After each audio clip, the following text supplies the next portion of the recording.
the links. Odyssey, Bit Chute, join the channel. Check out the Gab, Gib TV, Telegram. Those are politically incorrect spaces. So be forewarned. Bill Maher, politically incorrect. Like, press X to doubt. Telegram, Gab, politically incorrect. Odyssey, yeah. Yeah, for sure they are. So how bad does a movie have to be where you're willing to take $100 million and not attempt to get any return on investment whatsoever? Not through sale of physical media, I'm assuming they still do that, or some sort of streaming or some sort of collectability factor to just say, no, just stop the movie. We already made the movie. We spent $100 million. If you stream it, you'll get some money back. You may not profit, but you'll decrease the loss. No, we're just gonna burn the movie. Really? How bad was it? The movie will get out there.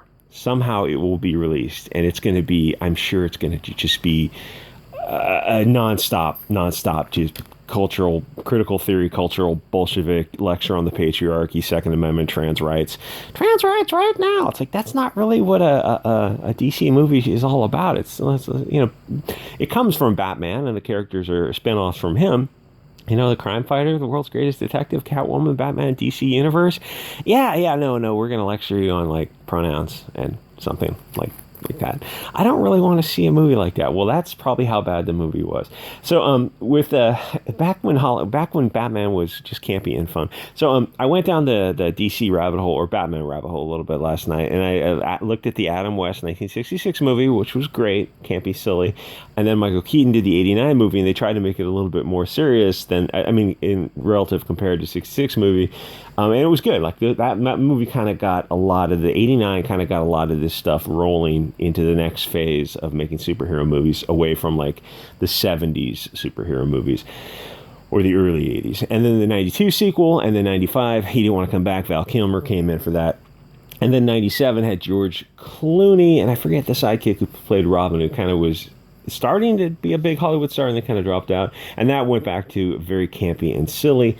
And then they went to 2005, and they made a couple of very serious Batman movies. They tried to make good movies that had Batman as a character, and they succeeded. Like, you took a superhero character and you made what looked like a pretty solid, really a cut up above in terms of production values and seriousness of the movies, a lot due to the actor. They did a really good job with those movies. I think it's Batman Rises or Batman Returns or something, 2005, 2007. Really, really good movies. So how bad does a modern movie have to be where you take $100 million and just burn it? Oh, I can't wait to see that movie. I'm sure it's probably, if you've seen Batwoman on, I don't know, CW might broadcast that show. It's probably that bad, though. I don't think there was a whole lot of lectures on the patriarchy in Batwoman. It was just this 120-pound girl who was beating up football players. It was just as ridiculous. It was a movie made by a bunch of chicks who didn't know anything about the character, and it was absolutely, they had no idea what they were doing. So how much do people care about race swapping in general? It matters, but how much does it matter to the average movie-going public? Does it matter in and of itself, or is it part of the woke kind of totality of the circumstances? If you see a race swap character, the movie's just going to be, POC, BLT, otherkin lecture on whatever the current fad of the day is, and it's like, yeah, it's all BS. First of all, a female lead is always going to be a weak lead, but that's not a reason to cancel a movie. That's a reason to have a low budget movie, and you're going to get a smaller return on it. You don't cancel a movie and eat $100 million. You do that because it shocked the audience in the test screening. It's like they saw it and like, this is just horrible. But even before it gets to the point of test screenings, if you're making the movie, you're looking at the cuts of it, and you got to know that you have something that is just an app so bad that it can't be released. It's like, well, you don't have to. The thing is, these movies are made by a committee, and they're made by this woke Bolshevik checklist. It's like, we got to have a lecture on the Second Amendment, abortion rights, and trans, and pronouns, and gay marriage, and it's like, and you're telling this team of writers, like, oh yeah, you got to include all this stuff in, and like the bad guys all have to be blonde hair, blue eyed, and the good guys all have to be dark skin, dark hair, dark eyes. It's like, you just a checklist. That's all it is, and back before, I don't know, a couple decades ago, it's like, oh, we're trying to make a movie that's going to be kick-ass and make a ton of money. And that would have been the earlier superhero genre. Pretty much all of them were before about 2000. Even this 2004 Halle Berry Catwoman that I went back and watched a few minutes of, there was a lot of woke propaganda. There was a lot of subtle woke propaganda in that too, and that was in 2004. So it's like you got to go further and further back to say, like, before they really kind of took the mask off with the bad characters all are look like you, and the good characters all have a little bit more of a tan than you, and you start noticing that, you're like, oh, this has been going on for a long time, like this real bizarre hatred against blonde-haired characters. Like, visually, you're like, it seems like there's a massive overrepresentation of blonde-haired antagonists. Gee, there's biker gangs in Chicago, Detroit, St. Louis, Oakland, LA.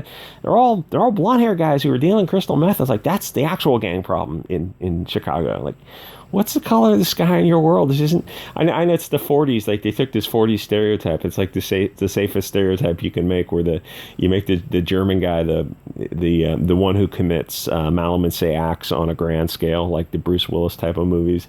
It's like, yeah, that's not actually happening. Why are you guys? They're stuck in this 1940s mentality of making the blonde guy the bad guy. It's freaking bizarre. And the thing is, not just for the culture war perspective, but because in terms of storytelling, it's like, okay, I've seen that 50 effing times in the past, how many decades. I've seen that. It's just repeated. It's enough with the German stuff. It's getting pathological at that point. But the people who are making this Hollywood stuff, it's like, they don't think we see it, but we see it, and we're not willing to pay $15 for this kind of stuff. Got off on a little bit of a tangent. I see that.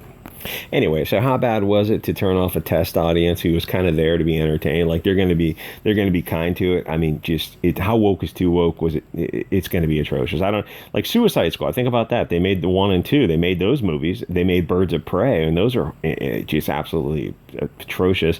So in my imagination, I'm going to see like a POC BLT furry otherkin giving pronoun lectures on the patriarchy, where she's got to fight off endless blonde-haired, blue-eyed SS troopers from the 40s who are trying to enslave Guatemalan refugees while mixing in lectures on the Second Amendment, abortion, and gay marriage. I exaggerate, but it's not that much of an exaggeration.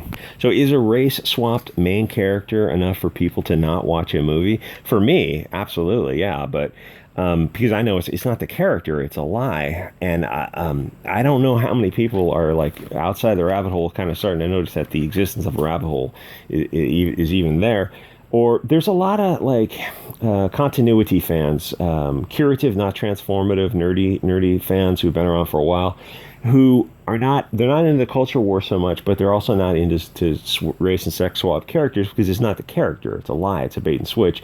You're using name recognition to get butts in seats. So like, they don't care about the culture war, but they're also not going to support a movie with a swap character.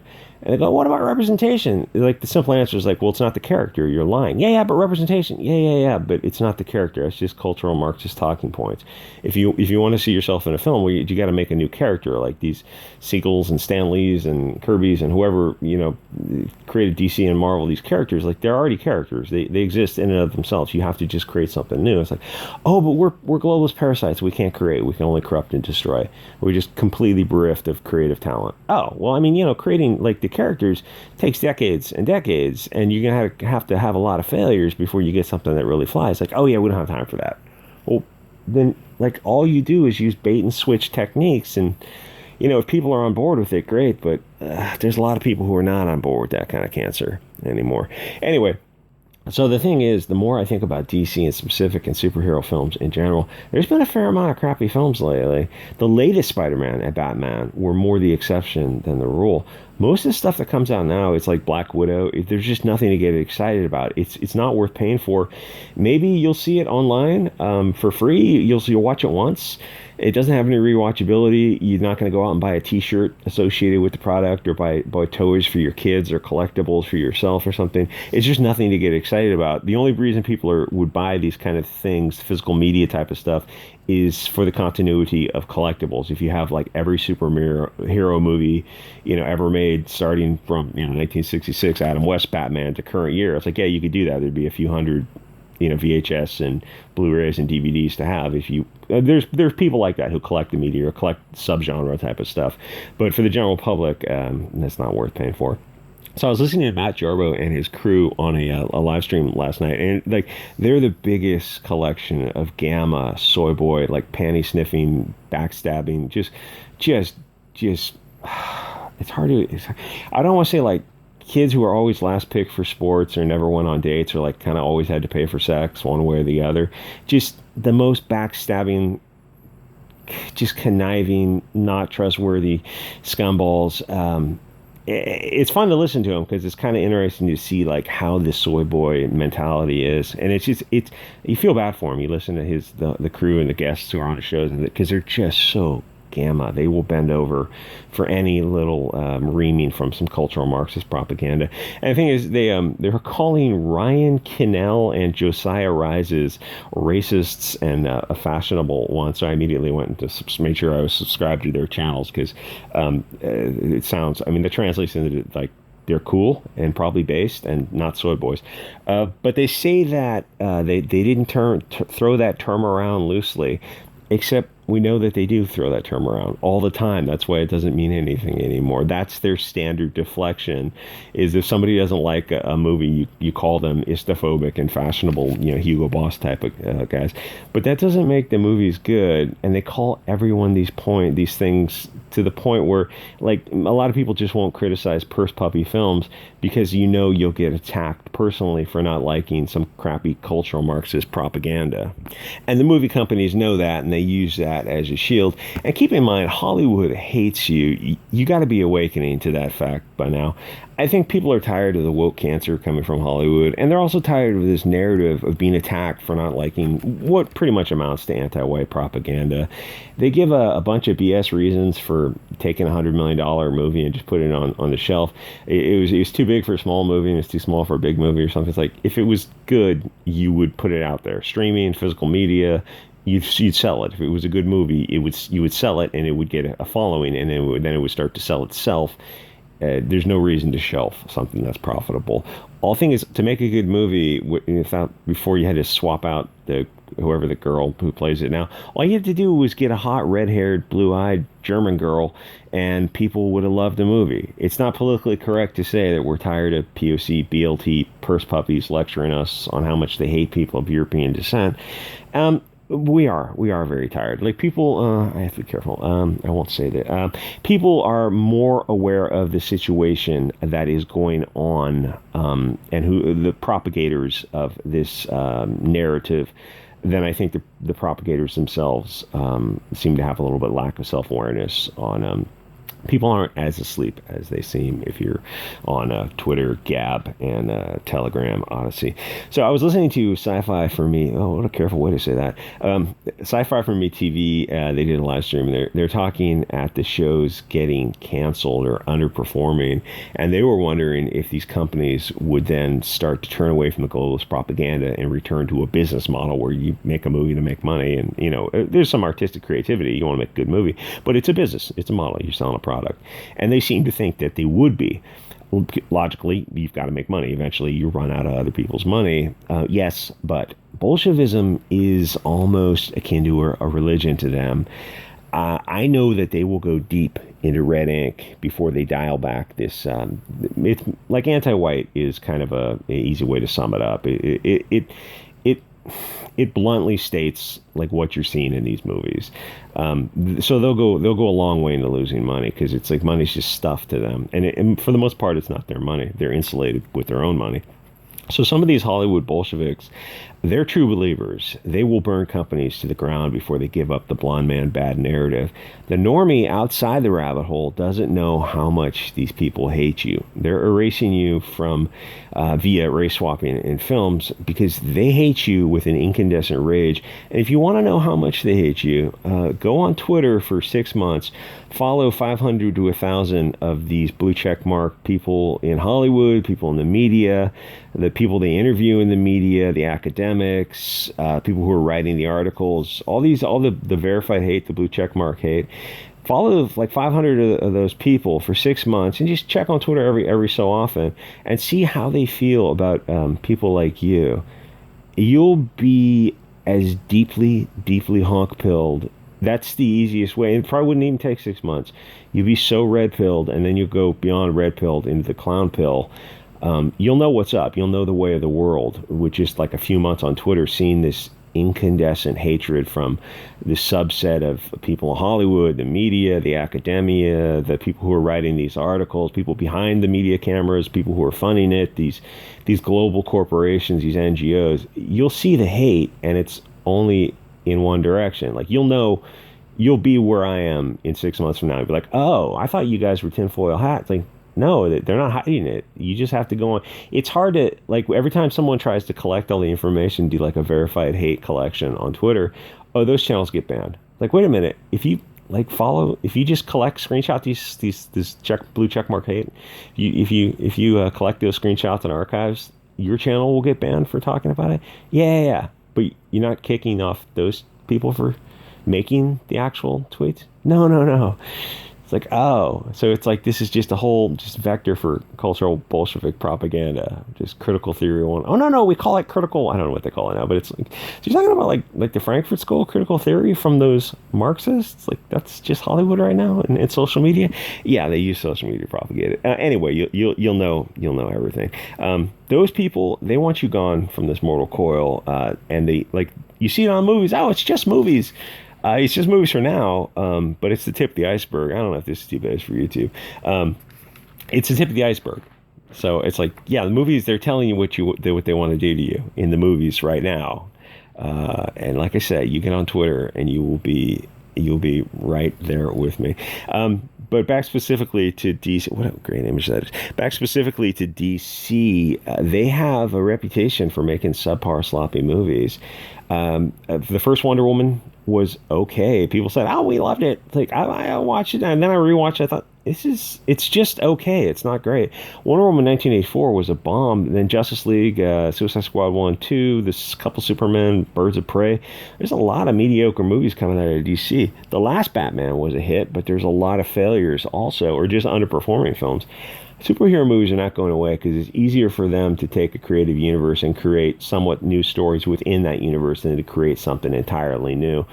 And they know that they have a built-in audience base who is kind of addicted to the concept of continuity of films. Watching, it's like why Captain Marvel hit $1 billion, because it was in between the two biggest films in history. It's like people watched it for the continuity, even though it was if it like, you don't see them rushing out to make Captain Marvel 2 because they know it's not going to do anywhere near as well, because the bloom is off the rose for superhero movies and for Marvel in specific, because they had, like, it felt like they ended the superhero genre a couple years ago when they finished up that last big Avenger movie, and even by then they were running out of steam. It's like, it's just too much, I don't know, too much wokeness. So everything, like, they're mask off now. Everything's just going to be a tool for propaganda for both Marvel, DC, and Sony or Fox, whoever owns the Spider-Man now.